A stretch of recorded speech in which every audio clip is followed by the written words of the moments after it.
പഠനോത്സവം സംഘടിപ്പിച്ചു. Pazhayannur government higher secondary സ്കൂളിലെ കുട്ടികളുടെ കലാഭിരുചികൾ പരിചയപ്പെടുത്തുന്ന പഠനോത്സവത്തിന്റെ ഉദ്ഘാടനം വെള്ളാർകുളത്ത് മദ്രസ ഹാളിൽ ഗ്രാമപഞ്ചായത്ത് പ്രസിഡന്റ് പി കെ മുരളീധരൻ നിർവഹിച്ചു. സ്കൂൾ PTA പ്രസിഡന്റ് നൌഷാദ് അധ്യക്ഷത വഹിച്ച ചടങ്ങിൽ സ്കൂൾ പ്രധാന അധ്യാപിക ഗീത, മുൻ PTA president Narayanankutty, ward member Kishankutty, BRC അധ്യാപകരും ചടങ്ങിൽ പങ്കെടുത്തു. ഡെപ്യൂട്ടി HM ബിന്ദു നന്ദിയും പ്രകാശിപ്പിച്ചു.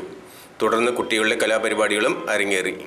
നമുക്കറിയാം, നമ്മളിപ്പോൾ പഠിക്കുന്ന കാലത്തുള്ള സ്കൂളല്ല ഇന്ന് നമ്മുടെ പഴയന്നൂർ ഗവൺമെന്റ് ഹൈസ്കൂൾ എന്ന് പറഞ്ഞാൽ അത് ബിൽഡിങ്ങുകളും മാറി ഹൈടെക് സ്കൂളുകളായി മാറി. അതോടൊപ്പം നമ്മൾ പഠനത്തിലും ഏറെ മുന്നോട്ട് പോയിരിക്കുക. പണ്ടൊക്കെ നമ്മൾ രക്ഷിതാക്കൾ മാത്രമാണ് പറഞ്ഞിട്ടായിരുന്നു കുട്ടികൾ പഠിക്കുന്നുണ്ടോ പഠിക്കുന്നു. പക്ഷേ ഇതെല്ലാം പഴയന്നൂർ ഗവൺമെന്റ് സ്കൂൾ പഠിക്കുന്ന എല്ലാ കുട്ടികളുടെയും രക്ഷിതാക്കളെ വിളിച്ച് ചോദിച്ചാൽ അറിയാം, എല്ലാ ടീച്ചർമാർ വിളിച്ചിട്ട് 10ാം ക്ലാസ്സിലെ കുട്ടികളെ നിങ്ങളുടെ കുട്ടി പഠിക്കുന്നുണ്ടോ എന്ന് വിളിച്ച് ഉറപ്പുവരുത്തുന്നു. അപ്പോൾ അങ്ങനെയുള്ള ഒരു പ്രവർത്തനം കൂടി ഈ നമ്മുടെ ഹൈസ്കൂളിൽ നടക്കുന്നുണ്ട്. അപ്പോൾ അതിൻ്റെ എല്ലാം വിജയോത്സവമായി അതേപോലെ ഒരുപാട് ബുദ്ധിമുട്ടി കുട്ടികളെ പഠിപ്പിച്ച് നല്ല കഴിവുള്ള കുട്ടികളാണ്. ആ കഴിവുള്ള കുട്ടികളുടെ കലാ മത്സരങ്ങളാണ്. കുട്ടികളെ സ്കൂളിലേക്ക് പറഞ്ഞയച്ചാൽ പഴയ കാലങ്ങളിലെ വളരെ ചുരുങ്ങിയ കാലം വരെ നമ്മുടെ നാട്ടിലെ കുട്ടികളെയൊക്കെ സ്കൂളിലേക്ക് പറഞ്ഞയക്കുന്നത് മാത്രമാണ് നമ്മുടെ രക്ഷിതാക്കളുടെ ചുമതല. അതുപോലെ അധ്യാപകരുടെ ചുമതല കാലത്ത് 10 മണി മുതൽ 4 മണി വരെ ആ കുട്ടികളെ പഠിപ്പിക്കുക എന്നുള്ളതാണ്.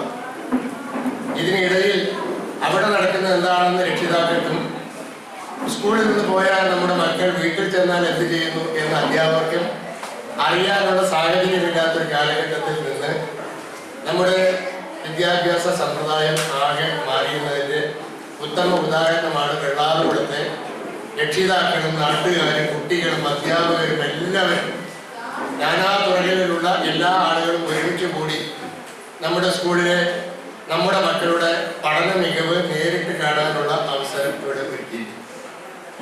നമുക്കറിയാം, 4 മണി കഴിഞ്ഞാൽ നമ്മുടെ 3 മണി കഴിഞ്ഞാൽ തന്നെ നമ്മുടെ ടീച്ചർമാരൊക്കെ വീട്ടിലേക്ക് ഓടാനും അവരുടെ മക്കൾ വീട്ടിലെത്തിയിട്ടുണ്ടോ എന്നറിയാനും അവരെ സംരക്ഷിക്കുന്നതിന് വേണ്ടിയുള്ള തിരക്കിലാണ് സാധാരണഗതിയിൽ അധ്യാപകരെ ഒക്കെ നമുക്ക് കാണാൻ കഴിയുന്നത്.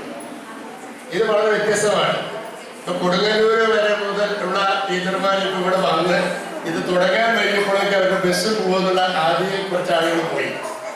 ബാക്കിയുള്ള ആളുകളൊക്കെ തന്നെ ഇവിടെ നിർബന്ധപൂർവ്വം അവരുടെ കുട്ടികളെ 4 മണി വരെ സംരക്ഷിച്ചാൽ പോരാ, നിങ്ങളോടൊപ്പം ഇരുന്ന് അവരുടെ മികവ് നിങ്ങളിൽ എത്തിക്കുന്നതിന് വേണ്ടിയിട്ടുള്ള നിങ്ങളുടെ പരിശ്രമത്തിൽ പങ്കാളികളാവുന്നതിന് കൂടി വേണ്ടി ഇവിടെ ഒത്തുകൂടുകയാണ്. അവിടെയാണ് ഇതിന്റെ നമ്മുടെ മാറ്റം. ഒരു ഔദ്യോഗിക ജീവിതത്തിലെ അധ്യാപകരുടെ ചടങ്ങ് നിർവഹിക്കുകയല്ല, നമ്മുടെ മക്കളെ പഠിപ്പിച്ച് വീടുകളിലേക്ക് വിടുകയല്ല. ഇപ്പൊ നമുക്ക് വെള്ളാർകുളത്തേക്ക് ഇപ്പോഴത്തേക്ക് സ്ഥിതി എന്ന് പറഞ്ഞാൽ ഏറ്റവും മതേതര സ്വഭാവമുള്ള ഒരു വലിയ പ്രദേശമാണ്. ഇവിടെ ഇപ്പൊ നമുക്ക് നോമ്പുകാലമാണ്. നമുക്ക് ഈ ഹാൾ അനുവദിച്ചിട്ടുള്ളത് ഒരു മുസ്ലിം ജാതത്തിലാണ്. ഇവിടെ വന്നിരിക്കുന്ന ആളുകൾ നാനാജാതി മതസ്ഥരായിട്ടുള്ള രക്ഷിതാക്കളാണ്. ഇതൊക്കെ ഒരു വലിയ നമ്മുടെ ഇന്ത്യയുടെ ബഹുസ്വരതയുടെ ഒരു ഉദാഹരണമായിട്ട് നമുക്കിവിടെ കാണാനായിട്ട് കഴിയും. അപ്പൊ നമ്മുടെ മക്കൾ എന്ത് ചെയ്യണം എന്നതിനെ പറ്റി ശ്രദ്ധിക്കാനുള്ള സാവകാശവും അതിനുള്ള സമയവും ഇല്ലാത്ത നമ്മുടെ രക്ഷിതാക്കൾ ഇന്നിവിടെ എല്ലാവരും ഒത്തുകൂടി നമ്മുടെ കുട്ടികളുടെയും അയൽവാസികളായ കുട്ടികളുടെയും ഒക്കെ അഭിരുചി എങ്ങനെ വളർത്തിയെടുത്തിട്ടുണ്ട് നമ്മുടെ അധ്യാപകർ